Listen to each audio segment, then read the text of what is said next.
The night sky over New Mexico was clear, an obsidian canvas glittering with stars. Dr. Adrian Wells, a former NASA astrophysicist turned reclusive radio astronomer, sat alone in his private observatory outside Roswell. His equipment, built from salvaged military and university-grade tech, buzzed with static. Then, suddenly a pattern emerged. Beep, beep. A sequence of repeating binary. Not random. Not terrestrial. Adrian's fingers froze over the keyboard. He activated the decryption software and watched, wide-eyed, as the message unraveled. Not just a signal. A voice translated. To any sentient capable of response. We will give you anything you desire. Riches. Knowledge. Peace. But please save our daughter. The coordinates included were from a location just outside Earth's atmosphere, moving in a geosynchronous orbit. Adrian didn't hesitate. He activated the dormant contact protocols he'd buried in bureaucratic red tape. Within 12 hours, a covert international response team confirmed it. A cloaked vessel, roughly the size of a football stadium, hovered invisibly above Earth. And they wanted to talk. Part 2 Contact. The ship was not what anyone expected. It shimmered with iridescent light, its exterior morphing like liquid crystal. Adrian, chosen as the point of contact due to his experience and early discovery, was the first human allowed aboard. Inside it was warm, not sterile like science fiction had always depicted. Plants grew along the walls. The air smelled faintly of citrus and iron. Two beings met him. They were tall, almost avian in appearance, sleek bodies covered in metallic feathers that rippled in the light. Their eyes were wide, deeply empathetic, shifting between hues. "We are the Kalari," said the taller one through a voice modulator that translated directly into Adrian's neural pathways. "My name is Shira. This is my bondmate, Kel. Our daughter, Luma, is dying." "What happened to her?" Adrian asked, trying to suppress his awe. "A disease." "Where?" "She contracted it on our last planetary survey. A type of cellular decay we do not understand. It is similar to your cancer, but far more aggressive." They led him down a corridor into a chamber bathed in blue light. A young Kalari girl lay inside a containment field. She was unconscious, her feathers dull and falling off in clumps. Every few seconds, a pulse of energy ran through her, a futile attempt to stabilize her deteriorating body. "She will not survive without help," Shira said, voice breaking. "Your biology, your technology, you are a variable we have not explored. Perhaps you possess something we lack. And if we can help her, you may ask for anything. Knowledge of the stars, immortality, wealth beyond your comprehension. We are a dying species. She is the last child. You would not only save a life, you would save our entire legacy." Adrian nodded, torn between disbelief and the haunting sincerity in their eyes. "I'll need help," he said. "The best minds on Earth." Part 3. The Collaboration. Within 48 hours, a secret global task force assembled. Scientists, biologists, nanotech engineers, and virologists were brought under the strictest non-disclosure protocols. They were shuttled in covert military crafts to the Kalari ship, which now hovered just beyond the moon to avoid detection. Luma's disease proved challenging. Her cells were deteriorating due to unstable quantum bonds, a form of entropy previously unknown to human medicine. Time was the enemy. Dr. Miko Tanaka, a bio-nanotechnologist from Japan, proposed a hybrid solution.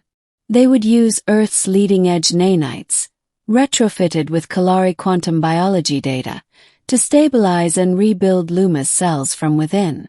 "Think of it as cellular scaffolding," Miko explained to the team and the Kalari.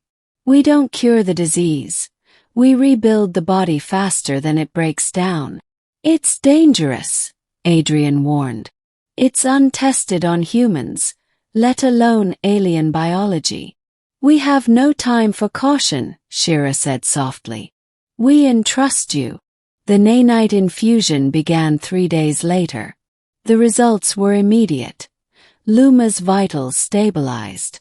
Her eyes fluttered open, confused and frightened. For a moment, the ship pulsed with radiant light, a sign of hope among the Kalari. But that night, alarms blared through the corridors. Luma was gone. Part 4. The truth emerges. A search party scoured the ship. Eventually, Adrian found her outside, on a transparent observation deck overlooking Earth. I saw things, Luma whispered. Visions. When I was sick. What kind of visions? Of your world. Of your people. And of others. Watching. Adrian stiffened. Others. Luma nodded. The disease, it wasn't natural. It was planted. By who? She turned her gaze to the stars. They call themselves the Varnak, a race that feeds on extinction. They're coming. Suddenly Shira and Kel arrived. They overheard everything. We feared this, Shira admitted. The Varnak follow civilizations who dare to travel the stars. They seed sickness, and then they harvest. Why didn't you say anything? Adrian demanded. Because we hope to shield you. But now, you are entangled in this. Luma took Adrian's hand, her strength returning. There's more, she said. I saw what you can become. Humanity. You're not ready, but you could be. What do you mean? Shira approached him, serious and sorrowful. The cure you gave her, it changed her. And it changed us. Your technology, your spirit. It created a new kind of Kalari. One with human adaptability. Kel added. She is a bridge between our species. We were prepared to offer you anything in return. But now we must ask more of you. Part 5. The Varnak arrive. 2 weeks later, the solar system darkened. A swarm of black ships, matte and moon-sized, entered from deep space. They bore no lights, no energy signatures. Only gravitational distortion and death. The Varnak had arrived. Earth's government scrambled, but the Kalari had already begun building a defense. A planetary shield system combining human electromagnetics with alien phase shift barriers. Adrian and Miko worked day and night alongside the Kalari engineers. Luma, though still weak, interfaced with both technologies effortlessly. Her mind evolving into something more than either species had seen. She's the key, Miko whispered to Adrian. She's not just cured. She's transcended. The Varnak didn't communicate. They launched a single weapon, a dark sphere that swallowed a Mars colony without sound or light. Adrian knew. Humanity's moment had arrived. There would be no negotiation, only resistance. And then Luma spoke. Let me go to them. Shira gasped. No. I'm the only one who can. See them. I understand their thoughts now. They operate on fear and dominance, but there's a fracture. One of them is not like the others. Adrian shook his head. That's suicide. I was born to die, she said. Now I have a chance to live and to save others. With no time left, they agreed. Luma, enclosed in a quantum-shielded pod, launched toward the Varnak mothership. Everyone watched. Part 6. The silence and the light.